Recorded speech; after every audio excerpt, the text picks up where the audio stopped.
Bien, que la paz de Dios sea con todos mis hermanos.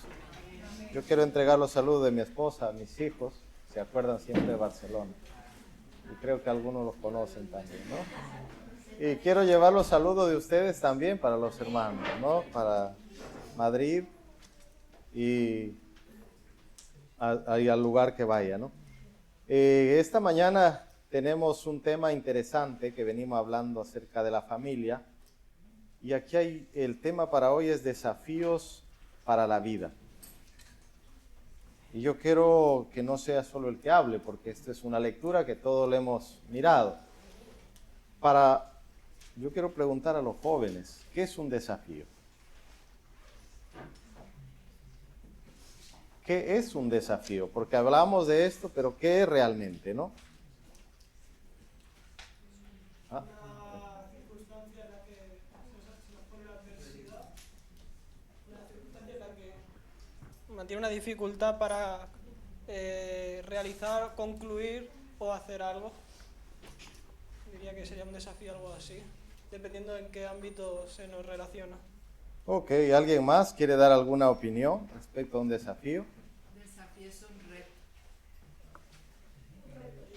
Es un reto, ¿no? Y yo quiero empezar contando una historia que escuché cuando era niño. Esto es de un cierto hermano que conocí y él contaba, él tenía un desafío de visitar, un reto, visitar a una familia que vivía en un lugar muy apartado. Pero casi nadie se atrevía a ir allí. ¿Por qué? Porque casi cerca de la familia donde vivía, había alguien que a todo desconocido siempre le asaltaba y le robaba todo. Ya le había pasado a algunos hermanos y él dice, ¿cómo hago ahora para visitar esa familia? Solo esperaban que la familia viniera a la iglesia, pero ellos nunca podían visitarle. Y él quería visitar porque vivían muy distantes.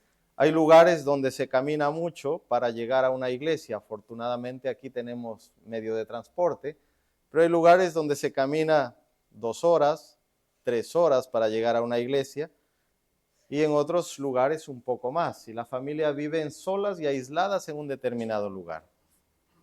Y él dijo, yo no me puedo ir de aquí sin haber visitado a esta familia.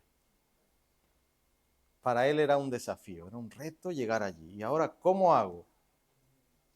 Dice que estuvo 6 meses en el lugar planificando cómo hacer para llegar.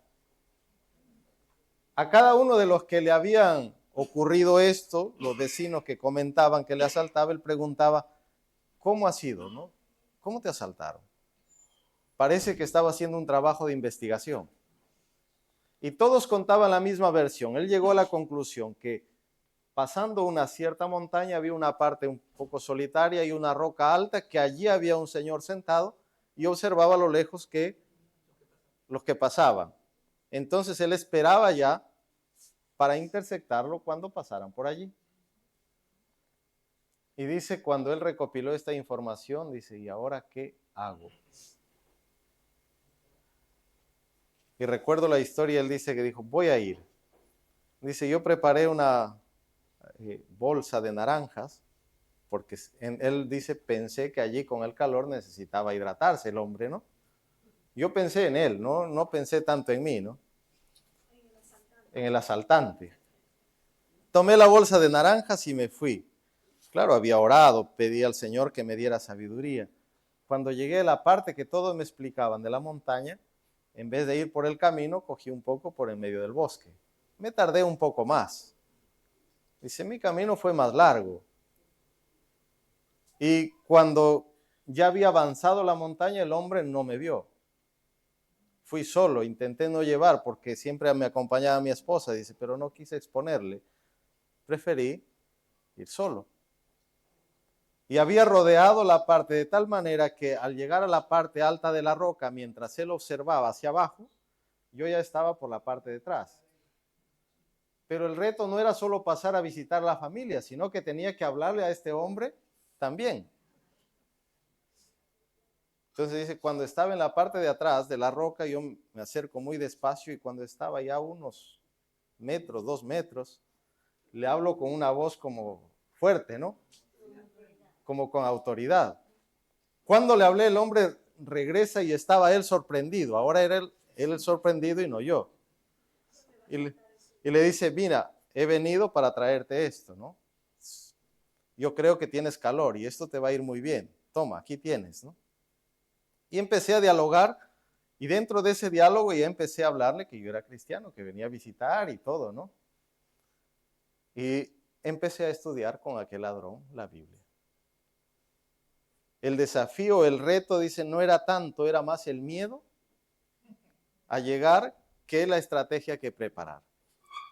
Cuando nosotros, al final él llegó a la familia, estudió, hizo lo que tenía que hacer y a partir de allí tenía el acceso libre para ir a predicar. Realmente a veces nosotros en la vida como personas tenemos también desafíos y retos para nuestra vida. El problema es que no nos preocupamos en preparar qué voy a hacer, cómo voy a actuar. Y la preparación es muy interesante y todos tenemos desafíos en la vida y de hecho la lectura empieza diciendo el desafío es que un hombre se ponga una meta. Si no nos ponemos una meta, parece que vamos sin rumbo. Y uno va y no sabe a dónde va. Y es triste que si lo trasladamos al ámbito espiritual, a veces vamos en la misma dirección. Estamos en la iglesia, pero no sabemos a dónde vamos. Y el apóstol Pablo dice que cualquier viento viene y nos desvía, porque no tenemos un objetivo. No hay un objetivo. ¿Qué es lo que quiero yo? Y él dice, el desafío es que un hombre se ponga una meta, por grande o difícil que sea, y que se esfuerce cada día, y que esforzándose cada día crezca y se fortalezca. Cuando la alcanza y la supera, obtendrá una satisfacción personal. Se dará cuenta de que tiene una vida, un potencial, lo que impulsa cada día, y mediante una escrita disciplina alcanzará la formación de un carácter firme. Cuando nosotros hablamos de esto, si nosotros no tenemos una meta, no hay una disciplina, no vamos a alcanzar nada. Y si volvemos a la historia que hemos estudiado esta mañana, yo pregunto, ¿Daniel recién se pone una disciplina en su fe cuando tiene el obstáculo o ya venía con esa disciplina anteriormente realizando? A veces en nuestra vida nosotros cuando viene la dificultad queremos ponernos, ahora sí recién me pongo a hacer algo, antes no. La vida es tan llevadera y a veces decimos, no, es bueno que vengan las pruebas. Y a veces esperamos nosotros que venga algo, ¿para qué? Para recién hacerlo. Y nosotros tenemos que prepararnos desde mucho antes, ir cada día trabajando en esa dirección, en nuestro desafío, en nuestro reto que nosotros tenemos. Y yo pregunto, ¿cuál es el reto de los que estamos aquí en la iglesia? ¿Cuál es el reto? Alcanzar la vida eterna. Para algunos puede ser el reto bautizarse, ¿sabe? Y esto no es malo, es bueno. Para otros puede ser el reto casarse, para otros puede ser el reto predicar. Pero el reto principal de los que estamos aquí es alcanzar la vida eterna.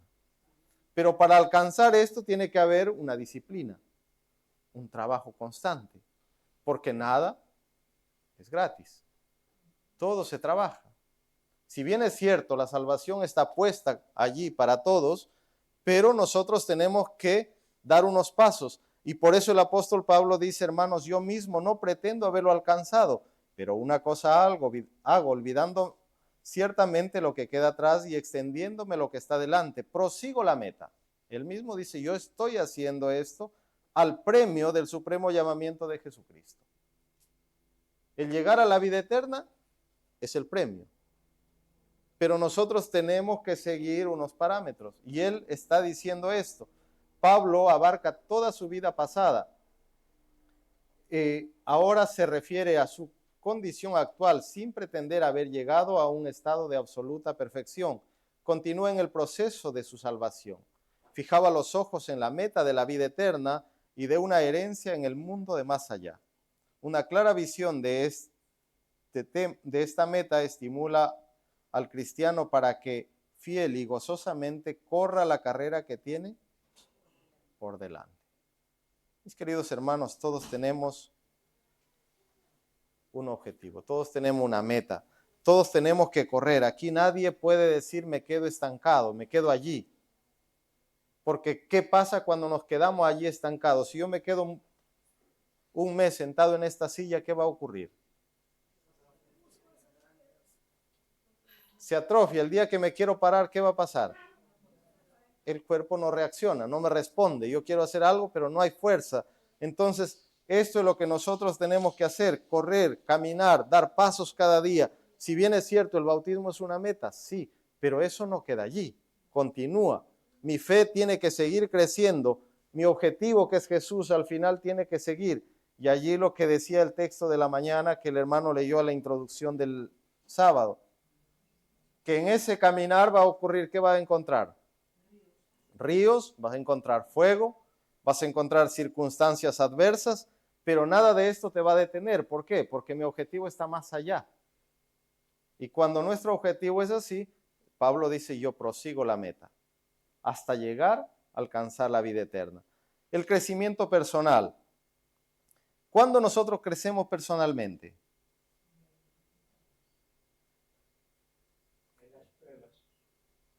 Un profesional, ¿cuándo crece?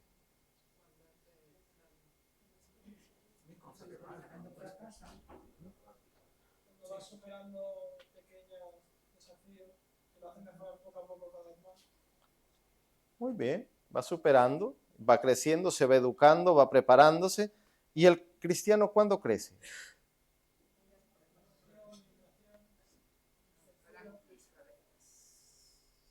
En las pruebas. Y aquí cuando nosotros hablamos, dice, el crecimiento se verá en el hombre que día a día mantiene una comunicación con el Creador mediante la oración, el estudio de la palabra y la meditación, desarrollándose espiritualmente y poniendo en práctica el consejo del Señor a servir social y espiritualmente a sus prójimos. Esto mejora la vida de las personas y la suya propia. Tendrá una satisfacción personal y habrá logrado el carácter deseado.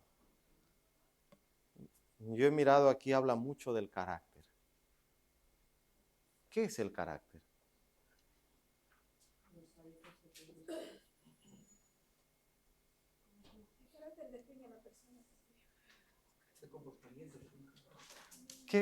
¿Nosotros qué entendemos por carácter? Que hablamos, sí, tiene una satisfacción personal. Un cristiano se conoce por su crecimiento, pero habla que se verá en el carácter. ¿Qué es el carácter? ¿Cómo yo podría testificar de alguien que cambió o que está creciendo? Si tuviera que describirlo, vamos a suponer que me describen, ¿no? Daisy, ¿cómo me describirías? Solo por poner un ejemplo, ¿no? ¿Cómo ves? ¿Qué ha visto? ¿Qué ha ocurrido? Porque a veces nos conocemos y dice, no sé si han escuchado, dice ser cristiano, ¿no? Deja mucho que desear. Y lo conocemos y va a la iglesia todos los sábados. ¿Qué está pasando? Gladys quería... Ah, vale. Ah, que sí. Ah, vale, adelante. Ah. Entonces, cuando nosotros hablamos, dicen, no crece. Y hay personas que miran a nuestro alrededor y dicen, para ser como él, mejor me quedo. Ni siquiera voy a la iglesia. Para ir a esa iglesia y ser igual, no.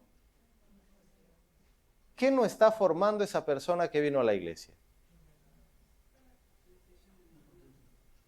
O yo que voy a la iglesia, ¿qué no estoy trabajando en mí? ¿Qué no estoy formando? ¿O qué no está creciendo? ¿Qué no ha cambiado? Se dice que el carácter es un conjunto de hábitos, que nosotros lo tenemos que trabajar. Esto es algo que nosotros lo tenemos que hacer. Si bien es cierto, la salvación es un regalo, pero el carácter lo trabajo yo. Y si yo no trabajo ese carácter, ¿entraré en el cielo? que hay muchas cosas que nos podemos preguntar. Pero cuando nosotros trabajamos, dice, llegamos a tener una satisfacción. Mira, lo que antes me era imposible, ahora lo puedo. Lo que antes no podía controlar. ¿Quién en algún momento no se enfada y no tiene esas ganas de gritar? Yo creo que todos, y a todos nos pasa.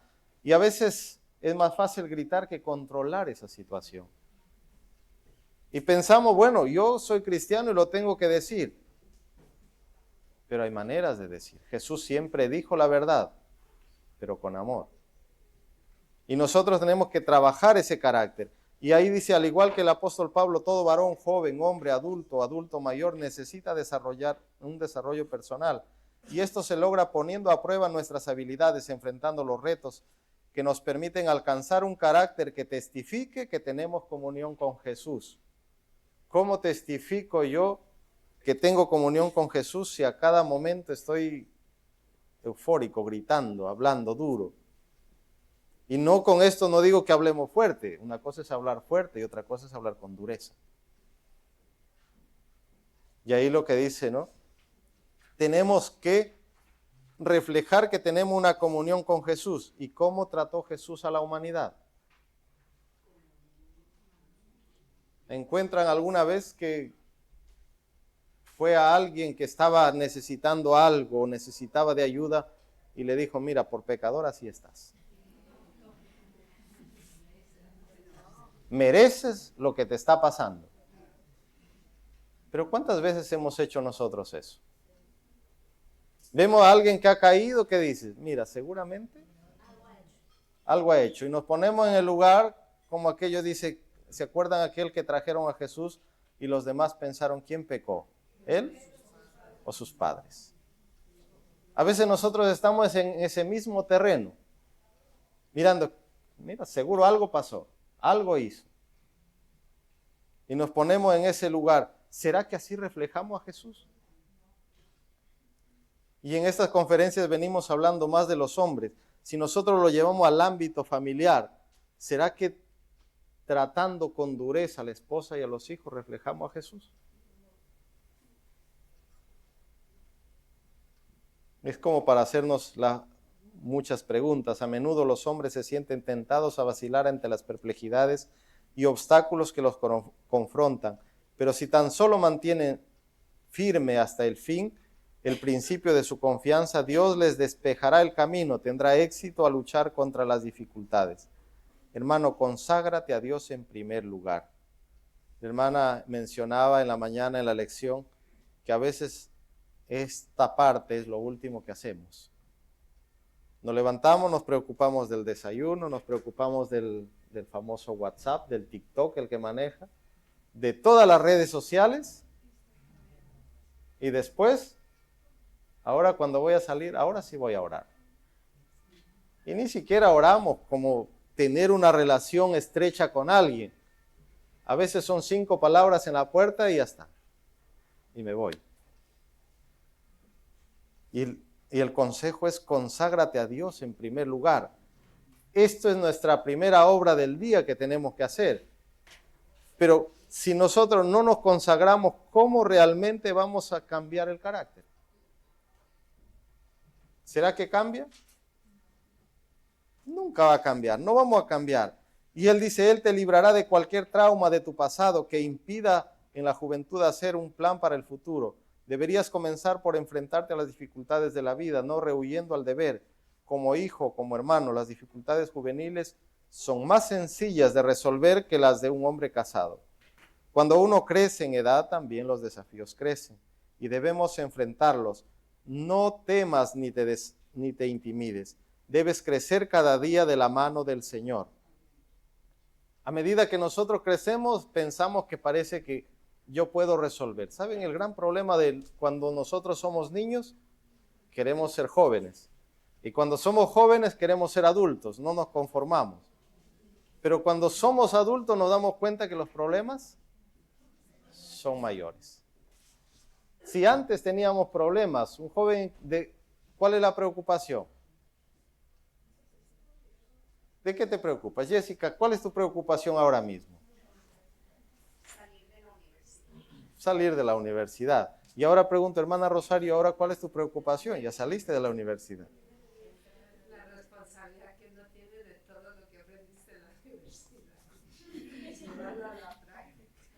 Pero hay cosas mucho más fuertes que la escuela. Ahora tiene que cumplir la responsabilidad que aprendió en la universidad de volcarlo hacia los demás. Pero a eso se le suma la responsabilidad ¿de qué? De los hijos. Y por eso en la siguiente parte dice que Dios nos va a pedir cuenta, no solo del tiempo, sino de los hijos. Ven que ahora ya no es solo el estudio. Jessica decía el estudio, salir de la universidad. Pero ahora es cómo están mis hijos, cómo enfrento esta situación. Y como padres a veces nos cuesta, sobre todo a los hombres, nosotros somos probablemente de estar menos en casa, ¿cómo gestiono las dificultades de mis hijos? ¿Y cómo hago para llevarles al Señor? Porque no es tan fácil como parece. Les digo, en mi época existía que o vas por las buenas o vas por las malas. No había una objeción, no sé si a ustedes les ha pasado esto. Pero vivimos en una época que es más complicado, que a veces los hijos quieren hacer lo que, o los hijos piensan que los padres tienen que hacer lo que ellos dicen. Ha cambiado los papeles, pero nosotros tenemos que mirar que el Señor no es que enseñó esto, enseña algo distinto, pero de llevarlos, no con esto de descuidarlos y llevarlos al Señor. ¿Cómo trabajo con ellos? Y ahí viene la dificultad. ¿Cómo gestionas esta situación? ¿Ven que el problema es mucho mayor? ¿Quiere decir algo, hermano? Cada familia tiene experiencia acerca de cómo podemos llevar a nuestros hijos. Hacemos estrategias, nos enfadamos con los hijos, luego nos abonamos. Nosotros tenemos que enseñarlos a los hijos el temor a Dios. Es lo primero, el respeto a Dios, honrar a Dios. ¿No?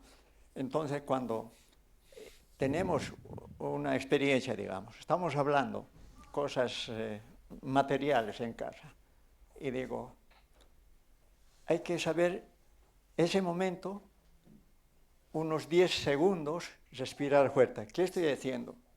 ¿Qué estoy haciendo ahora? Estoy deshonrando. Los ángeles están cerrando sus oídos o no quieren saber nada. Estamos espantando. Y por ese motivo es que no hay respeto en el hogar. Entonces, ¿qué quiero decir con eso? Es proporcional a conocer a Dios. Y está en su palabra, que es la Biblia, ¿no? Hay infinidad de historias, hay infinidad. Entonces, yo siempre a mis hijos les he dicho, pues que no vienen a la iglesia, yo sé que no vienen, ¿no? Pero yo siempre les he dicho que cultiven, ¿no?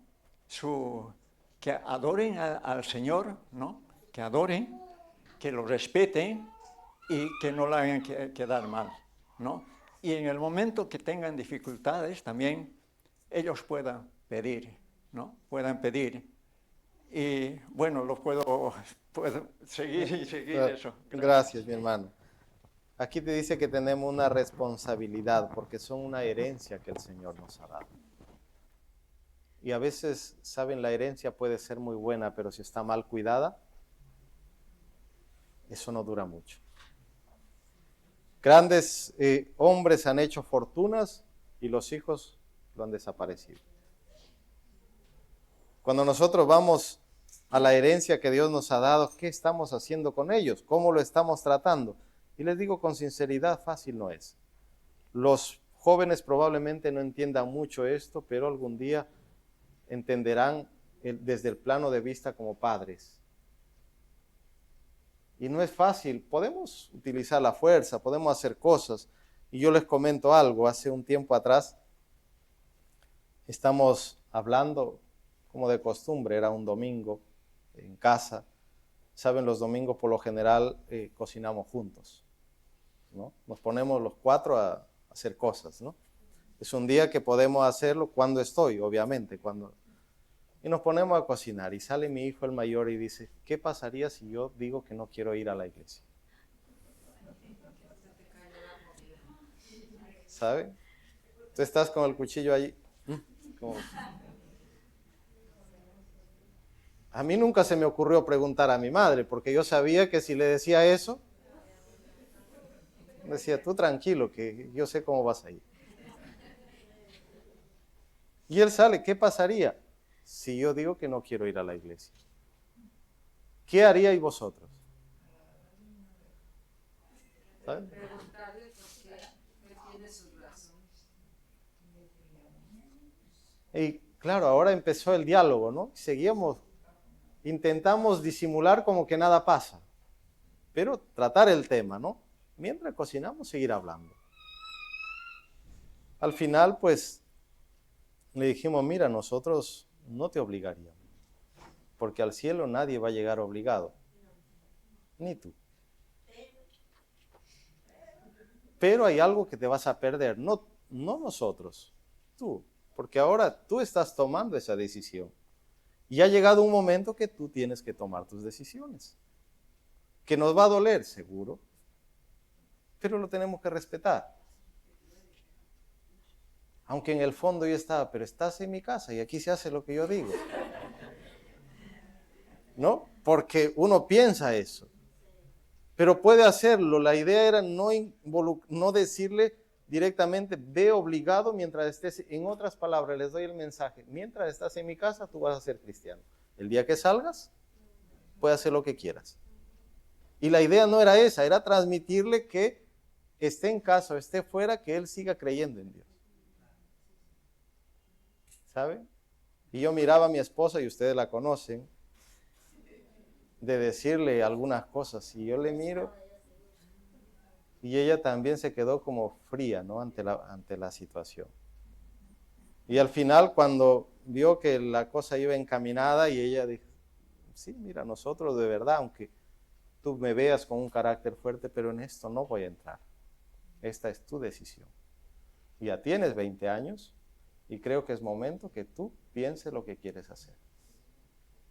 Y empezamos a hablar y hablar, y al final él dice, ¿saben? Yo solamente quería ver cuál era vuestra reacción. ¿Sabes? O sea, no es que no quiero ir a la iglesia, quería ver cómo actúan ustedes en este caso. Porque muchas veces encuentro a personas que van porque también se sienten presionados. Pero a mí me gusta, yo estoy a gusto, ¿no? Y quiero seguir. Y saben, claro, pero en el momento es una dificultad, es un problema. ¿Cómo gestionamos? Y después nos fuimos y en la noche oramos y dije, ojalá que nunca se aparte de Dios. Y es un trabajo duro, y como padres esto es nuestra responsabilidad, el trabajo que tenemos que hacer, la forma como lo tenemos que tratar. ¿Por qué? Porque muchas veces podemos utilizar la fuerza, pero el Señor dice, no es con fuerza, es con mi espíritu. ¿Y cómo es el espíritu de Dios? ¿Cuál es la esencia de Dios? Amor. Nadie se salvará por presión ni porque lo llevemos a la fuerza. Se salvará porque decida hacer la voluntad de Dios. Y aquí lo que dice es la responsabilidad de nosotros los padres. Por eso dice, esfuércese cada día por cumplir el papel de padres, de esposos, siendo responsables en proveer lo necesario. Y aquí habla de muchas cosas materiales, pero también habla de la educación y sobre todo de la consagración a Dios. Y esto es nuestro deber que nosotros tenemos que cumplir.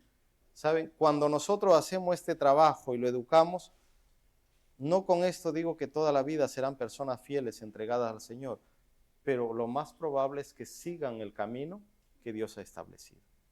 Y aquí hay una evidencia en el siguiente subtítulo de José. José tuvo muchos desafíos. Y en José, yo aquí en esta lectura he encontrado algo en particular. Que él miraba lo que hacían los hermanos y ¿qué ocurría? Informaba al padre de todo lo que ellos hacían. En nuestra época, ¿qué le llamaríamos a él?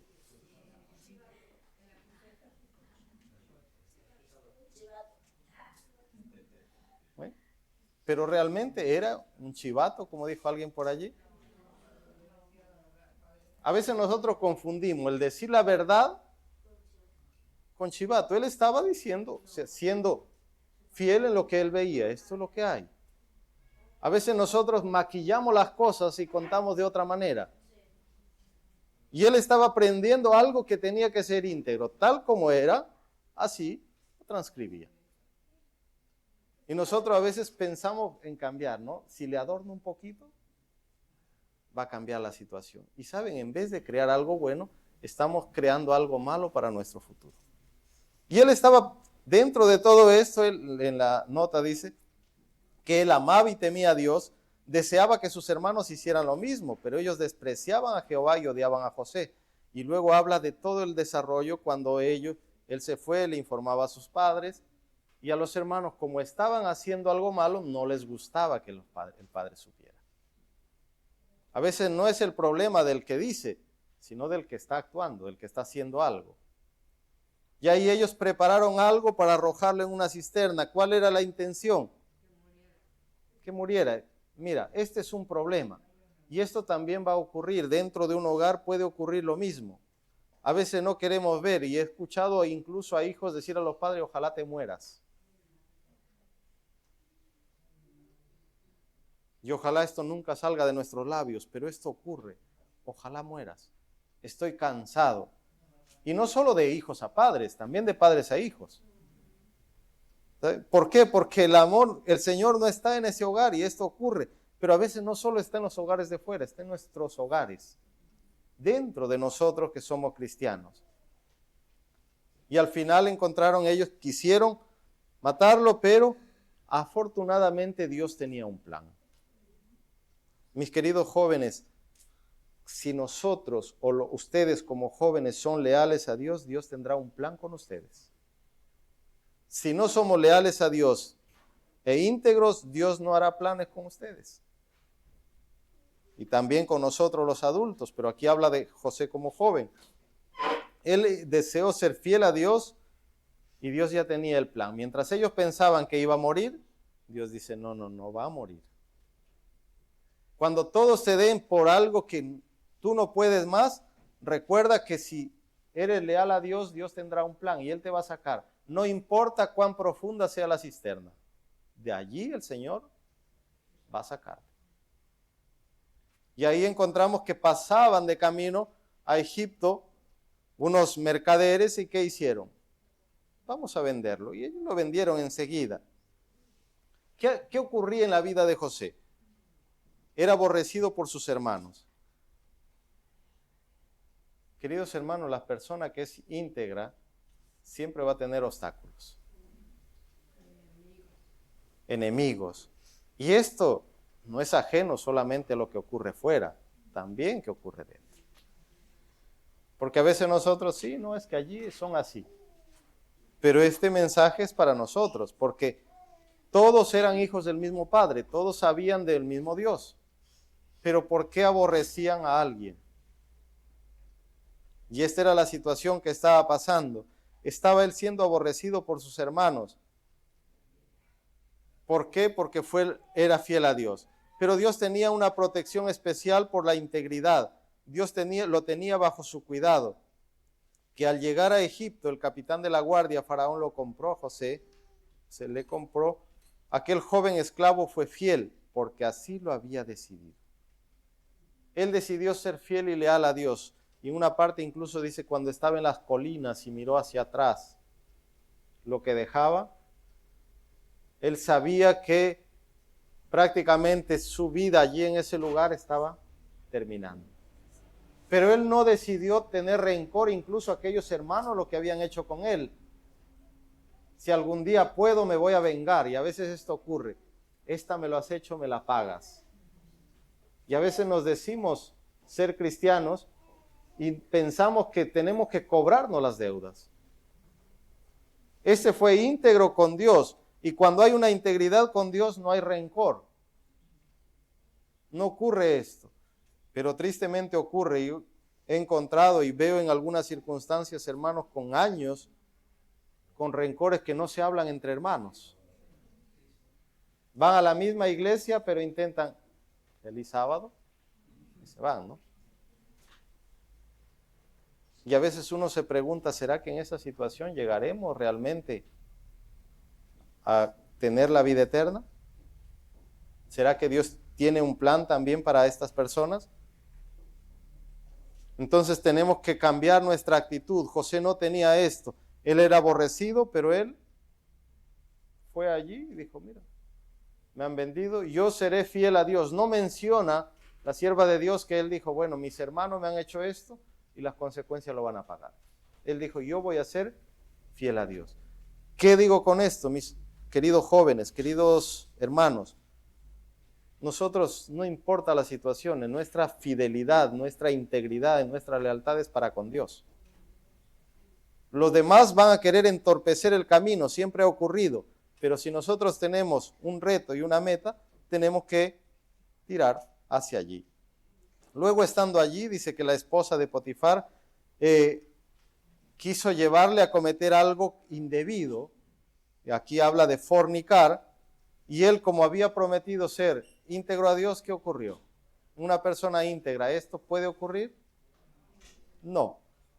¿Qué más ocurrió? La cárcel por mantenerse fiel.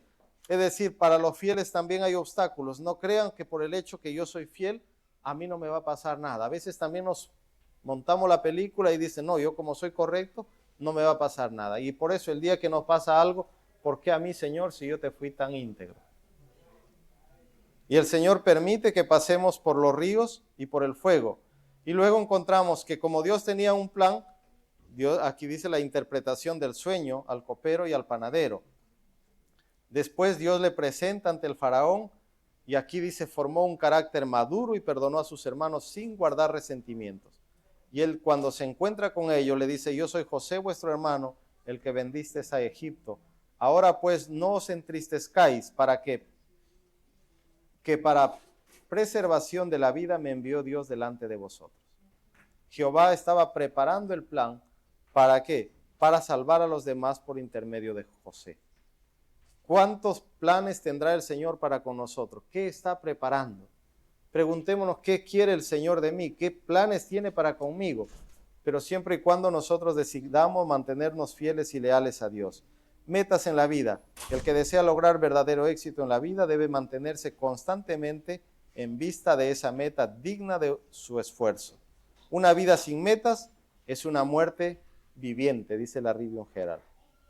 No tenemos que tener por meta ser superiores a los demás. Nuestro único blanco debe ser la gloria de Dios. Tenemos que ponernos metas. El objetivo es salir con una meta, no como aquel hombre que dice que estaba perdido en un bosque inmenso y de pronto encontró a alguien allí caminando y le pregunta, ¿hacia dónde voy? Y el que estaba en el bosque le dice, ¿y a dónde quieres ir? Dice, no lo sé. Pues el del bosque le dice, vas por buen camino. ¿Sabe? A veces nosotros no sabemos. Y cuando alguien dice, no, vas por buen camino, pero estamos perdidos. Y esto es lo triste, estar en el camino correcto, pero no saber realmente qué es lo que quiero. Con esto digo que estamos en el lugar correcto, conociendo a un Dios correcto, a un Dios perfecto, conociendo a un Salvador que es Jesús, pero tristemente nos perdemos. Y esto sería triste y lamentable. ¿Qué es vivir sin metas? Vivir sin metas es un hombre que vive errante, sin un domicilio fijo ni un medio regular de vida, que vive una vida despreocupada y sin responsabilidades. Todos debemos tener metas y propósitos y gobernar sus pensamientos. Debe haber firmeza en propósito para llevar a cabo lo que se desea emprender. Queridos hermanos, sobre todo en esta parte, padres, tenemos metas, tenemos objetivos. ¿Cuál es nuestro objetivo? ¿Quiero solamente yo llegar al cielo? ¿Quiero que mi familia llegue? ¿Cómo voy a lograrlo? ¿Qué debo hacer? ¿Cuál es mi trabajo? Y allí volvemos a decir que nuestro trabajo no es solamente proveer alimento ni ropa.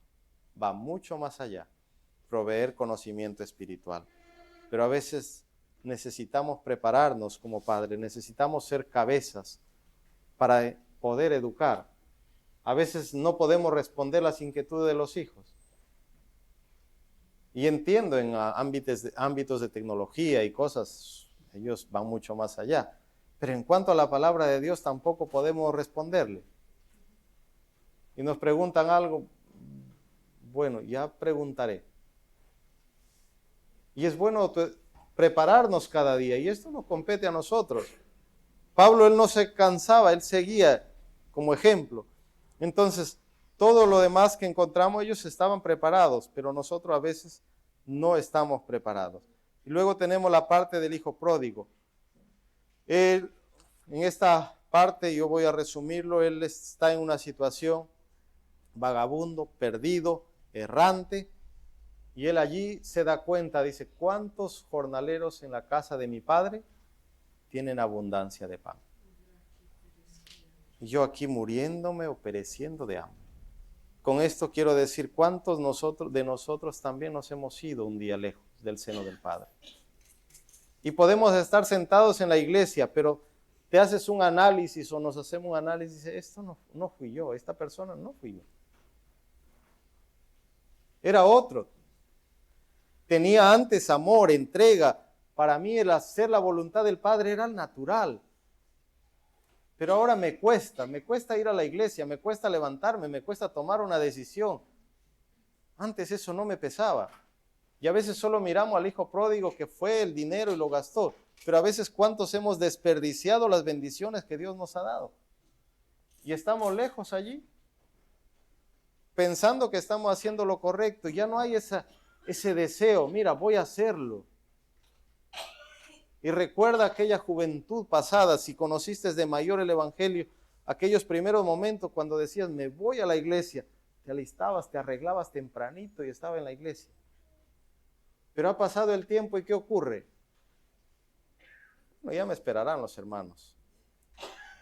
Y si llego tarde, no importa, el Señor te recibe como estás. Y probablemente para algunos sea un poco fuerte y nos caiga mal. Yo pido perdón a ellos. Pero mis queridos hermanos, yo pregunto si el Señor viniera y dice, mira, estoy aquí para buscar a todos los hermanos a las 9 de la mañana. ¿Qué ocurriría, Señor? Me tienes que esperar porque yo pienso llegar a las 11:30.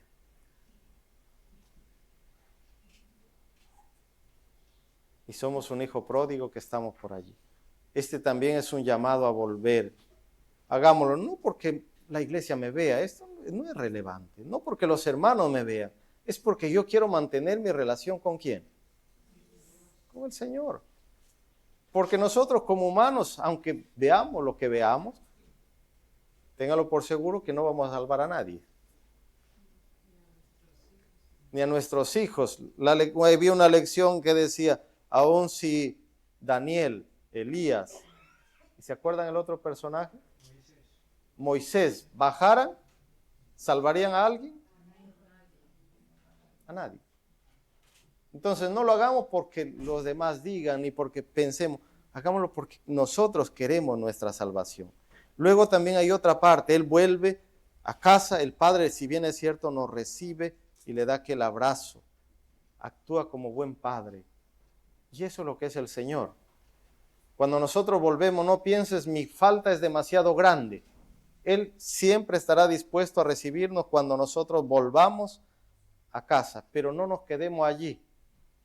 Él vuelve con un cambio en su vida. Él dice, voy a volver, pero voy a decir esto, voy a entregarme, voy a someterme a su voluntad. No sea volver, bueno, yo decido volver, pero no sigo con la terquedad, disculpando la frase, de querer hacer lo que yo hago. Y allí no hay solución, sino que él regresa a someterse, se humilla, le dice, aquí estoy, Señor, o Padre, vengo. Y esto le tenemos que decir, estoy aquí de vuelta, me fui lejos, pero aquí estoy. Y quiero servirte, quiero obedecerte, quiero ser fiel a lo que tú dices, quiero ser íntegro. Y cuando nosotros reconocemos, ocurre la otra parte, que vamos a crecer. Y aquí habla del crecimiento también en lo profesional. Querido joven, ¿cuál es el objetivo o el propósito de tu vida? A veces como cristianos nosotros somos un poco conformistas. Ya acabé y me quedo allí. Ya sé hacer esto, suficiente. pero hay que crecer. ¿Cuál es el objetivo del propósito en su vida? ¿Eres ambicioso en cuanto a la educación para poder tener un nombre y una posición en el mundo? ¿Tienes pensamientos que no te atreves a expresar, de que algún día puedes estar a la cumbre de la grandeza intelectual? No hay nada de malo en estas aspiraciones. Cada uno de ustedes puede dejar su huella. No debe conectarse con logros mediocres. Apunten alto y no escatimen esfuerzos para alcanzar la norma. Apuntemos alto. No seamos conformistas. Ah, bueno, ya estudié y ya está. Estos hombres como Daniel, él estaba en la escuela allí también. Pero sin embargo, él apuntó alto. ¿Qué? Él quería hacer la voluntad de Dios y su primer objetivo era ese. Y Dios le puso en el lugar que tenía que ponerle. Si como jóvenes ponen su primer objetivo, entregar su vida al Señor y hacer su voluntad, a pesar de las dificultades, como se expresó en la lección, íntegro, fiel a Dios, el Señor les va a llevar a donde tengan que estar. Y su nombre será recordado. Javier, ¿querías decir algo? Como esta semana de oración está dirigido para, recordamos que cuando iniciamos era un poco para los padres, ¿no? O sea, la figura del padre en el hogar, ¿no? Y ya como está explicando el hermano, el objetivo del hermano que ha preparado es de que los jóvenes ahora también estén preparados cuando venga ese momento, no tanto espiritual como también materialmente, ¿no? Quiero regresar un poquito a la historia de José, porque me parece interesante esto cuando dice que él llevaba el informe a sus padres. Muchas veces, hermanos, cuando, y esto pasa en la familia, y en esto deben ser educados los mismos chicos también, y nosotros como papás también, si nos contaran algo nuestros hijos del hermano que está haciendo algo, ¿cómo reaccionamos nosotros, los papás? ¿Cómo creen que reaccionaría? ¿O cómo reaccionarías cada uno si el hijo le cuenta del otro hermano? Bueno, que tiene un solo hijo, pues igual a lo mejor alguien le cuente qué está haciendo. ¿Cómo reaccionamos los papás? Entonces, mi pregunta es, ¿creen que la próxima vez nos contarían algo? No. Es interesante esto porque yo pienso que los papás deberían un poco, los padres y los jóvenes también, porque luego querrán ser padres. Entonces, es uno de los motivos también a veces cuando los hijos no están es porque la forma como reaccionamos nosotros. Decía Jaime, por ejemplo, ahora que su hijo lo que le dijo no me llamó la atención, que dice, no, yo quería ver vuestra reacción, ¿no? Porque es eso a veces nosotros con eso no generamos confianza en nuestros hijos. Y es importante porque luego, hermanos, bueno, a los jóvenes que están ahora no les gusta la iglesia, les gustaría estar aquí siempre, ¿no? Pero cuando tengan familia, y como dice Jaime, ¿no? Ya verán las cosas diferentes porque no es lo mismo ser padre que ser hijo, ¿no? Entonces veréis más dificultades porque mientras ahora solo estáis en la figura de hijo, pues cuando estéis en la figura de padre no solo tendréis que estar pensando en lo que pensáis ahora, sino también en que tenéis que trabajar y luego tener a los hijos y educarlos y no que un día te salgan, como dicen, ¿no? Con la pregunta, ¿y qué pasa si no voy a la iglesia? O sea, que yo no sé, le preguntaría, perdona esta pregunta, que a un joven le dijera, seguro que cada uno tiene, como dicen, lo ideal, ¿no? Bueno, yo quiero formar una familia, tener los hijos y estar en la iglesia, pero ¿os imagináis un día que, y vuelo vuestros hijos ya no están en la iglesia? Pues yo pienso que ahora es justamente en estas lecturas lo que dice en esta lección, ¿no? Es formar la forma, cómo debemos nosotros actuar con nuestros hijos, cómo debemos reaccionar con ellos, pero sobre todo cómo debemos mantenerlos siempre con los principios, porque de eso se trata, ¿no? De que el ejemplo de José es eso, de que si tú aprendes bastante cómo llevar las cosas, pues el Señor te va a ayudar mucho a cómo, en el momento de dificultades, cómo reaccionar y cómo atender las necesidades de los hijos. Amén. Gracias, Javier. Necesitamos, mis queridos hermanos, profesionales también dentro de la iglesia. Recuerdo una época cuando decían no estudios. No sé si alguien lo ha vivido. ¿Para qué? Y muchos de nosotros hoy lamentamos, ojalá no hubiera habido esa famosa frase.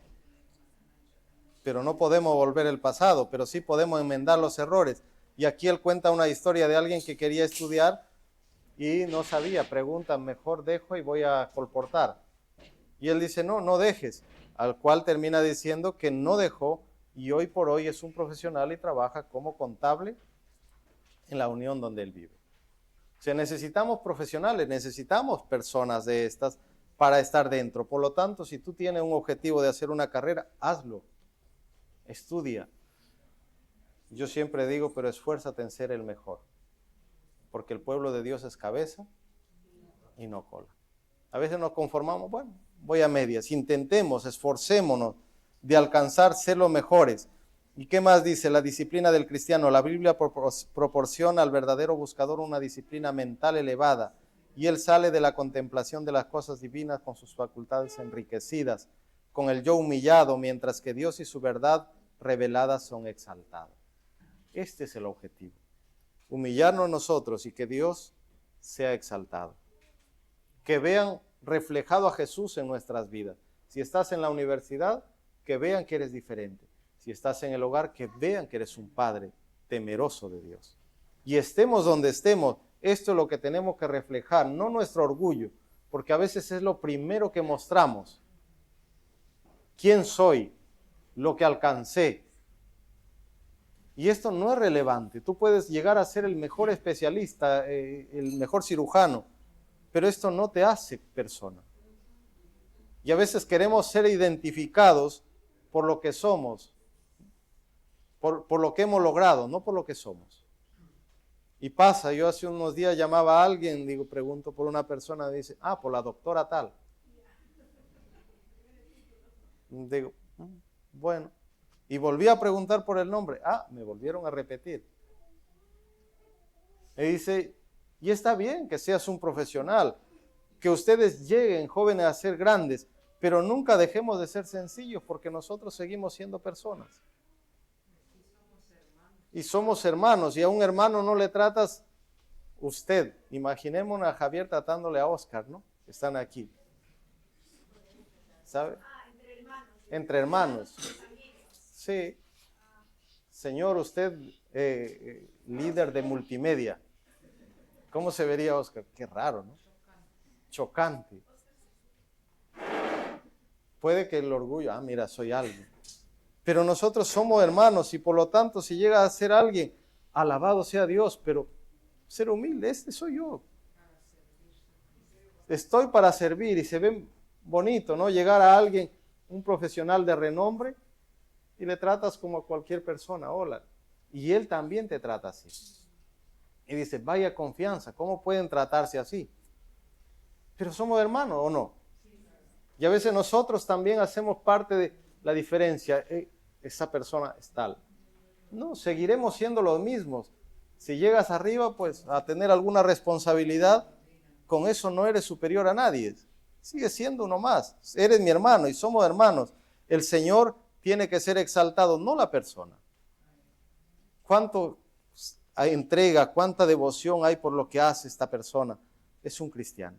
La grandeza espiritual de Daniel. En la Biblia el término espiritualidad se utiliza para describir el intenso deseo del hombre de agradar a Dios y pensar como Él.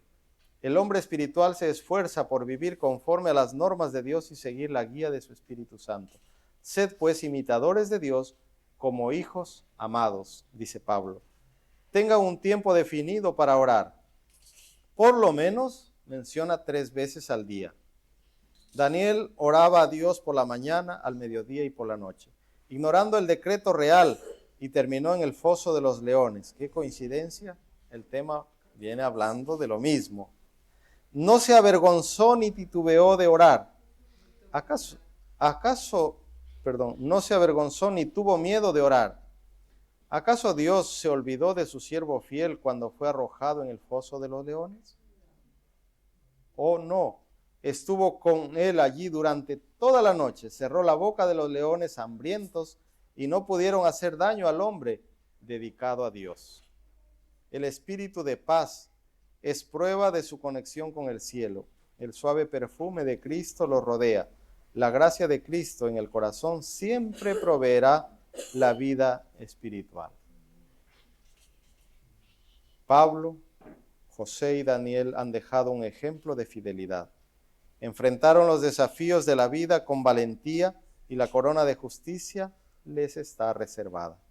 De la misma manera, nosotros que tenemos a Dios también podemos recibir la corona si afrontamos con firmeza los desafíos de la vida. Amén y amén. Que Dios nos bendiga a todos, que seamos fieles a Dios, jóvenes, adultos y nosotros como padres que tenemos una gran responsabilidad. Que Dios nos bendiga. Amén.